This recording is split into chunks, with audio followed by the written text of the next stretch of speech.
Hey, boo, hey. Let's talk about the last episode of Love and Marriage Huntsville. Oh my goodness. I really don't know what to say about these three, but I will say this. Marquez is completely unhinged and he is not well. From the last episode when he just burst into their house unannounced, regardless if you were dropping off the kid or not. You just ran up in their house. And I already didn't like that and the fact how she didn't seem to get bothered by it. It seemed like it could have been fun for the show, but I don't want to do that with them. Let's talk about what really went down. Kenneth was about to whoop that ass. And it looks like he is going to whoop that ass because it gives us a continuance next week. It's said to be continued. The camera stopped right when Ken was about to whoop that ass. Now let's back up at the beginning of the episode because Trish and Ken went and had dinner with Maurice and Kimmy to get their advice on how they could be handling this, considering the situation between Maurice, Kimmy, and Maurice's first wife, Kyla. Shout out, Kyla. Hey, girl, hey. Now, the advice that Kimmy and Maurice gave them, I can truly receive it. They didn't tell them how they need to navigate or anything of that sort. They told him, look, this is how it was for us, and this is how it is then, this is how it is now, whatever it was. So them going to Maurice and Kimmy to get advice, I respect that. I also respect the fact that Maurice wanted to get Marquez's side of it. After he heard Trish and Ken bringing up what they brung up about him just walking in and all of that, he wanted to get Marquez's side. So he did. And looking at Marquez's face, this is basically how that whole conversation went and how I felt about it. Well, at least on Marquez's side. Because Marquez claims and feels that the only reason that Trish filed for divorce was because Ken made her do it. She didn't want to. He did it, and she filed also because Ken made her do it. He feels that basically he could have Trish back if he wanted her, and all of this stuff. He goes on to explain that he felt he should have left the relationship a year in because that's when he realized that they weren't supposed to be together. I understand that, but if that's how you felt the first year in, how do you say 10, 12, whatever, regardless of what point you're trying to prove and who you're trying to prove it to? You just gave this woman 12 years that you didn't want to give her, that she could have gave to someone who actually wanted it. That's how I see it. That's just how I see it. I know there are some Marquez lovers who stand 10 toes down for him and all of that, and that's your business. But I am here to say that Marquez, you could have left Trish a long time ago. It doesn't matter. You can say the kids, and I hate when they use the kids for an excuse. I feel that this is highly an excuse. But he also said that, yeah, I checked out a long time ago. I didn't want to be there anymore. But he also felt that he had to be there because of the situations that she was going through with her family. Okay. It seems that he contradicts himself a lot, and he wants to be shown that he is a good man and a good father, which is understandable and all, but it's not. You're not making the mark, Marquez. You're not making the mark, Marquez. You're just not. It was also the fact that he brought up the friend Sharon and how she was there and all of that stuff, but he did not bring up the fact of how he just walked into that woman's house unannounced without saying nothing and then just went full beast mode on her best friend. No, he left that part out. And Maurice didn't ask him about it. I don't know if that was maybe a clip that was taken out of the conversation, but I would have loved to have seen Maurice ask him about that part because I want to know, what are you thinking just walking into someone's house like this, regardless if it used to be yours or not? But I did enjoy the fact, and I love the fact that he did mention, I do see why Trish loves Ken.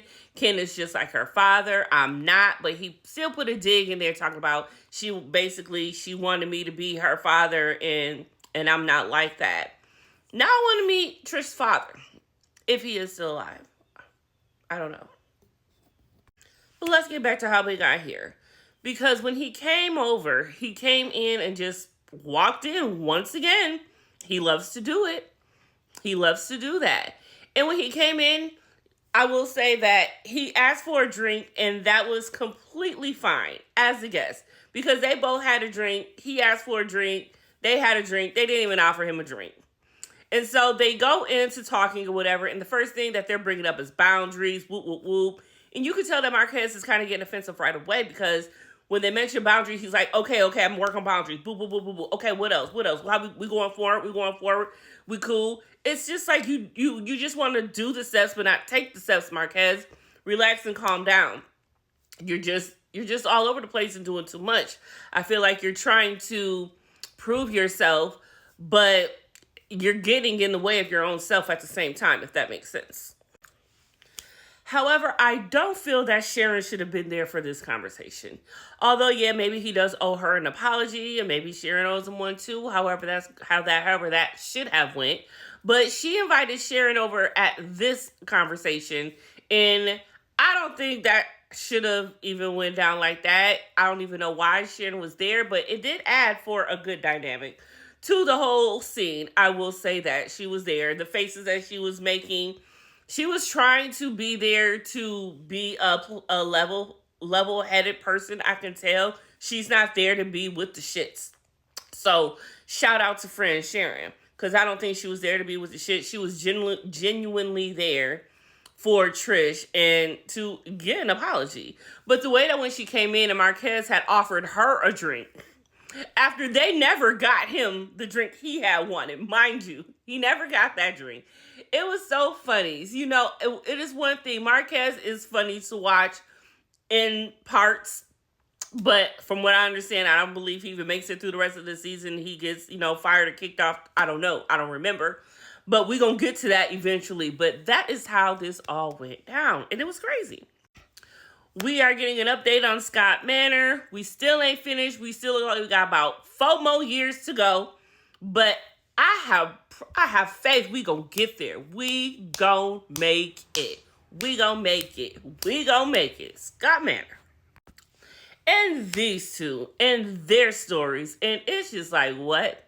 So now we're going furniture shopping, because now Martell wants to bring Arionne, her daughter, the kid, into his property space. What did he call it? Investment property. Yeah. And so he's talking about, she doing good. She can get the ring. She can get the house, the dog, the kid. She wanted it all. She can get all of that. And he feels that he is ready for it, and that is where he is going forward. And it is, I don't understand. I just don't understand. I really don't. They should have just bring Arionne on. Mel is no longer here. She ain't got nothing to say. Bring her on. Is this a soft launch? It could be a soft launch. Y'all. Could be. But I'm here for it if that's the case. I am here for it because it's been long enough. And for our wholesomeness of the hour, which is showing the kids in the dynamic between the parents and their children, Tisha's having a very hard time with MJ about to leave. And, I felt for her. She's in the car. She's asking him, what about me? If dad is your pillar, then what about me? What am I? And it was just the longest pause. And I feel for her, because as a mother and a wife and a businesswoman and all that she is doing, she is not getting enough credit. And she just wants a little bit more credit from her family, and especially from her kids.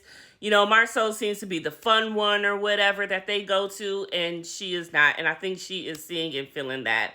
But hey, it is about being a mommy, is it not?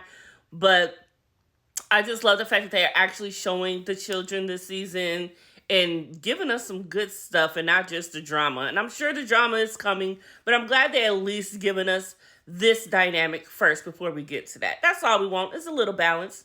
But how is y'all feeling about the episode 2 of this season without Mel? Anybody missing her? Tell me how you feeling.